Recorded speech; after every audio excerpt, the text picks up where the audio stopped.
ఏడుస్తుందండి చిన్న పాప. ఆహా! పక్కన ఇళ్ళకెళ్ళిద్దండి మా చిన్న పాప వర్షం వస్తే అయ్యో! అయ్యో! అదురుకొని. ఎన్ని సంవత్సరాల పాపకి? 4 సంవత్సరాలండి. చిన్న పాప. ఆ! సాయంత్రం అయిందంటే స్నానం చేసేసి ఎళ్ళిపోతుంది. ఎక్కడికమ్మా అంటే, హ్మ్. నేనక్కడికెళ్ళి పడుకుంటే ఇక్కడ గాలి దుమ్ము, వర్షం వత్తుంది ఉండలేనని అయ్యో! అయ్యో! ఎళ్ళిపోతుందండి. చాలా బాధాకరం అమ్మా ఈ విషయం. ఈ అదేనండి. విషయం నాకు చాలా బాధేస్తుంది అలా మీరు అసలు బాధ చెప్తుంటే. కదండీ! మాకైతే చాలా ఇబ్బందిగా ఉంటుందండి. హ్మ్.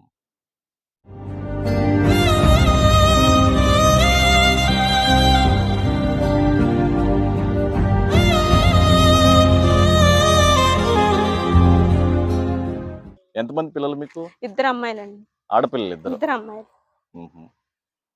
ఓహ్! ఇంత చిన్నింట్లో మీరు 10 మంది ఉంటున్నారంటే అసలు సామాన్యమైన విషయం చాలా మంది గాదు. చూస్తూనే ఉన్నారండి. అయినా గాని అసలకి రెండో కోటాలు వస్తదిలే అంటున్నారండి. ఆహా! మేము ఇంగా మీకు ఇల్లు లేకపోయినా సర్లే అని చెప్పి పట్టా యేసుకొని ఎట్టో ఉంటున్నామండి. హుహు. ఇంకెవరిళ్ళకని ఎళ్తామండి. ఎవరు రానిస్తారు ఎవరిళ్ళకెళ్ళినా. మీ ఆయన గారు ఏం జేస్తారు? ఇంగ ఆయన ఏ బండికుంటే డ్రైవింగ్‌కి ఎళ్తుంటాడండి. ఓకే. ఓకే. హ్మ్. ఈ డ్రైవింగ్ మీద ఏం సంపాదిస్తారు? ఏం ఏమి రావు. సంపాదిస్తారండి? కట్టుకొని తినడానికి వాటికే ఆ పట్టా యేసినా గానండి వర్షం నీళ్లు అన్నయి ఆ! అదే అక్కడక్కడ ఆగి వస్తా ఆగిపోయి ఉంటాయి. గూడా లోపలికి వస్తూనే వస్తా ఉంటాయి. ఉన్నాయండి. అవునవును. అవును. కానీ మంచి ఇల్లాలు అమ్మ. ఇల్లయితే నీట్‌గా పెట్టుకున్నావు. ఆ! ఈ రేకులను గూడా మంచి శుభ్రం చేసుకొని అంటారుగా ఇంటికి వెలుగు ఇల్లాలని. హ్మ్. మీకు వెనకాల ఆస్తులేమన్నా ఉన్నాయా? ఏమి లేవ్వండి. భూమి గాని? అసలు భూమి గాని ఏమైనా లేవండి. ఆహా! అది. ఈ ఉన్న స్థలం ఇదేనండి ఇగ మాకు. బాత్రూమ్స్ కట్టుకున్నారా మీరు? ఆ! అగోనండి. వెనక సైడ్. హ్మ్. ఆ! ఒక ఓకే. బాత్రూమ్ ఉండేది. ఆ!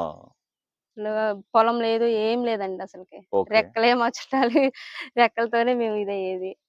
ఓకే. ఓకే. సరే తల్లి. ఈ విషయం మేము తప్పకుండా మీ ఆయన గారి పేరు చెప్పండి? వెంకటేష్ అండి. వెంకటేష్. దుగ్గిరాల వెంకటేష్. దుగ్గిరాల వెంకటేష్ గారి గురించి మా మామగారు కొటేషన్. తప్పకుండా ఎమ్మెల్యే గారి దృష్టికి తీసుకెళ్తాము.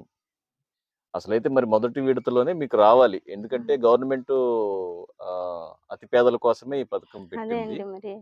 పూర్తి స్థాయిలో ఎవరికైతే అది. లేకుండా ఉంటదో తినటానికి గాని, తర్వాత ఉండటానికి గాని అటువంటి పరిస్థితులు ఉన్నోళ్ళకి నెక్స్ట్ విడతలో రావటానికి మీకు అవకాశం ఉంది. ఖచ్చితంగా, ఖచ్చితంగా అదే. అవకాశం ఉంటది. దానికి సంబంధిత శాఖ వారికి కూడా నేను ఇన్ఫర్మేషన్ చెప్తానమ్మా.